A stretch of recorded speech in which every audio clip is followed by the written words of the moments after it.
Vimal presents Cyber War, her screen crime scene streaming free on Voot. Download the app now. पहली सुर्खी, Delhi police ने आज सिद्धू मूसेवाला हत्याकांड में शामिल 3 संदिग्ध शार्प शूटर्स को गिरफ्तार किया है। इन तीनों की गिरफ्तारी स्पेशल सेल के द्वारा गुजरात के मुंद्रा से की गई। गिरफ्तार हुए पहले शूटर का नाम है प्रियव्रत फौजी। हरियाणा का रहने वाला प्रियव्रत फतेहगढ़ पेट्रोल पंप पर सीसीटीवी कैमरे में कैद हुआ था। बताया जा रहा है कि प्रियव्रत इस पूरे मॉड्यूल का हेड हो सकता है और मर्डर के वक्त गोल्डी बराड़ के सीधे संपर्क में भी था। ऐसा पहली बार नहीं है कि फौजी इस तरह के मामले से जुड़ा हो। इससे पहले भी हत्या के 2 मामलों में उसका नाम आ चुका है। दूसरे शूटर का नाम है कशिश कुलदीप। 24 साल का कुलदीप हरियाणा में झज्जर जिले के सज्जियाना पाना गांव का रहने वाला है। इसे भी पेट्रोल पंप के सीसीटीवी फुटेज में ही देखा गया था। वहीं तीसरे शूटर का नाम केशव कुमार है। 29 साल का केशव पंजाब में भटिंडा जिले के आवा बस्ती का रहने वाला है। गिरफ्तारी के बाद दिल्ली पुलिस की तरफ से प्रेस कॉन्फ्रेंस भी की गई। सुनिए। उस दिन की जो घटना थी उसमें 2 मॉड्यूल इस पे जो घटना को अंजाम देने में वो एक्टिव थे। दोनों गोल्डी बराड़ से कनाडा में जो बैठ के इसको इन टच थे, दोनों मॉड्यूल से उन इन टच थे। एक गाड़ी में बोलेरो में जिसको कशिश चला रहा था, जिसको प्रियव्रत फौजी जो है ये मॉड्यूल को हेड कर रहा था। अंकित सिरसा इनके साथ था और दीपक मुंडी इनके साथ था। ये 4 लोग बोलेरो गाड़ी में थे और इस मॉड्यूल को प्रियव्रत फौजी हेड कर रहा था। गिरफ्तार हुए आरोपियों से दिल्ली पुलिस ने राइफल, पिस्टल और हैंड ग्रेनेड बरामद किए हैं। स्पेशल सेल ने घटना में कुल 6 शूटर्स की पहचान की है। आपको बता दें कि 29 मई को पंजाबी सिंगर सिद्धू मूसेवाला की हत्या कर दी गई थी। हत्या के कुछ घंटों बाद लॉरेंस बिश्नोई गैंग और गोल्डी बराड़ ने हत्या की जिम्मेदारी ली थी। लॉरेंस बिश्नोई फिलहाल दिल्ली की तिहाड़ जेल में बंद है, जबकि गोल्डी बराड़ की लोकेशन कनाडा बताई जाती है।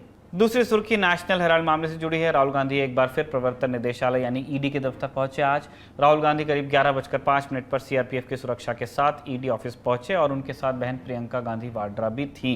इससे पहले भी प्रवर्तन निदेशालय की टीम 3 दिन तक करीब 30 घंटे की पूछताछ कर चुकी है राहुल गांधी से। इधर राहुल गांधी जैसे ही ईडी दफ्तर पहुंचे वैसे ही कांग्रेस कार्यकर्ता सड़क पर उतर गए। दिल्ली के कनॉट प्लेस में कांग्रेस कार्यकर्ताओं ने सड़क पर बैठकर नारेबाजी कर अपना विरोध दर्ज कराया। इसके अलावा मामले पर कांग्रेस की तरफ से अजय माकन ने प्रेस कॉन्फ्रेंस कर मोदी सरकार को घेरा भी। उनकी बात सुन लीजिए। 30 घंटों से ज्यादा राहुल जी की पूछताछ करी जा रही है और ईडी और दूसरे जितने भी सरकारी तंत्र हैं उसके माध्यम से अनुचित दबाव कांग्रेस पार्टी के ऊपर डाला जा रहा है ताकि कांग्रेस पार्टी की आवाज को बंद करा जा सके। क्योंकि हमेशा हम लोगों ने मजदूरों की, गरीबों की, किसानों की, युवाओं की आवाज को कभी कांग्रेस ने और हमारे नेता राहुल गांधी ने दबने नहीं दिया। लिहाजा आज ईडी और पुलिस के माध्यम से ये दबाव बनाया जा रहा है कि आप इनकी आवाज क्यों उठा रहे हैं, सरकार के खिलाफ क्यों आप बोल रहे हैं। भाजपा की तरफ से अजय माकन का जवाब भी दिया गया। ये जिम्मेदारी निभाई पार्टी प्रवक्ता संबित पात्रा ने। उनकी बात भी सुन लीजिए। हर किसी के लिए कानून बराबर का है और राहुल गांधी जी को जानना चाहिए कि ईडी का फुल फॉर्म एनफोर्समेंट डायरेक्टरेट होता है, एंटाइटलमेंट डिमांड नहीं होता है। आज ये हिंदुस्तान की जनता जानती है कि देश के धन का मिसयूज नेशनल हेराल्ड स्कैम के माध्यम से किसने किया है, किस परिवार ने किया है और उसमें राहुल गांधी जी का क्या रोल था। स्वाभाविक है, भ्रष्टाचार किया है तो पूछताछ तो होगी ही। इस देश में कोई राजा नहीं है। शाम होते होते कांग्रेस नेताओं ने विजय चौक से लेकर राष्ट्रपति भवन तक मार्च किया। मार्च खत्म होने के बाद कांग्रेस के 7 सदस्यीय दल ने राष्ट्रपति रामनाथ कोविंद से मुलाकात की। इस दौरान दल ने राष्ट्रपति को 2 ज्ञापन सौंपे। पहला अग्निपथ के खिलाफ युवाओं के विरोध प्रदर्शन को लेकर और दूसरा राहुल गांधी के समर्थन के दौरान सांसदों पर की गई कार्रवाई को लेकर। मुलाकात के बाद कांग्रेस नेता मल्लिकार्जुन खड़गे मीडिया से भी मिले, उनसे बात कही। सुनिए। गांधी जी के मार्ग पर हमने सत्याग्रह करके हमारे नेता को जो ईडी में एक फॉल्स केस में इन्वॉल्व करके उनको यहाँ पर ले जाया गया और इंट्रोगेशन वो भी रात के 11 तक 12 तक 5-5 घंटे और अब 3 दिन, आज फिर 4था दिन। लेकिन कांग्रेस पार्टी के सभी लोग उस सत्याग्रह में शामिल थे, लेकिन उनको सताया गया।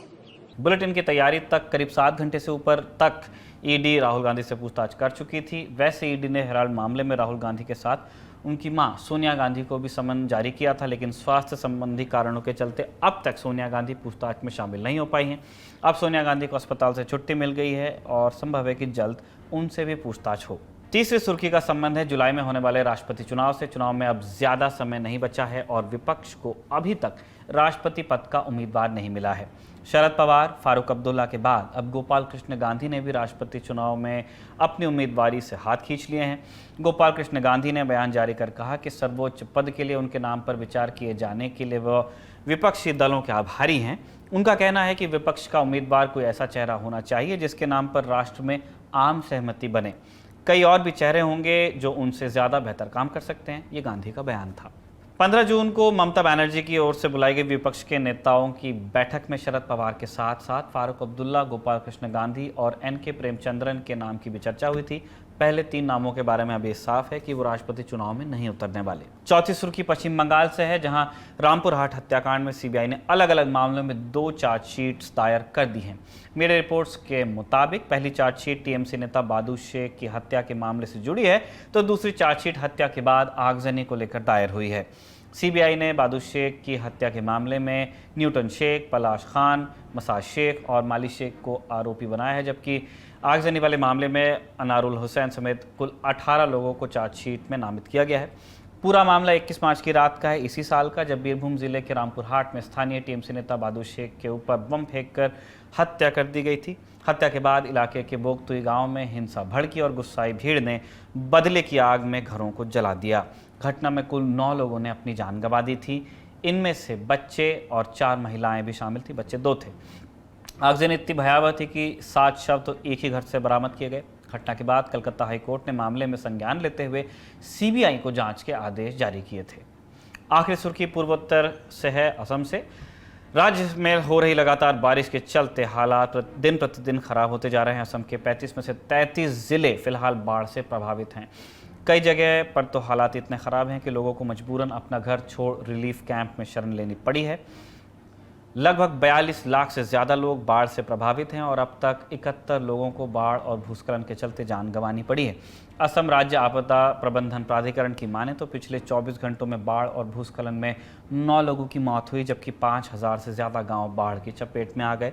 बारपेटा सबसे अधिक प्रभावित जिला है, जहां 12 लाख से ज़्यादा की जनसंख्या बाढ़ से परेशान है। वहीं नगांव जिले में रेस्क्यू के दौरान 2 पुलिसकर्मी तेज़ बहाव में बह गए और बाद में उनके शव बरामद किए गए। बाढ़ के हालत से निपटने के लिए आज मुख्यमंत्री हेमंत बिस्वा शर्मा ने डिप्टी कमिश्नर और उपमंडल अधिकारियों से वीडियो कॉन्फ्रेंसिंग के जरिए बात की। वहीं सेना को भी इलाके में लगातार चौथे दिन राहत बचाव कार्यों में उतारा गया। मीडिया रिपोर्ट्स के मुताबिक सेना अब तक लगभग 4500 लोगों को रेस्क्यू कर चुकी है।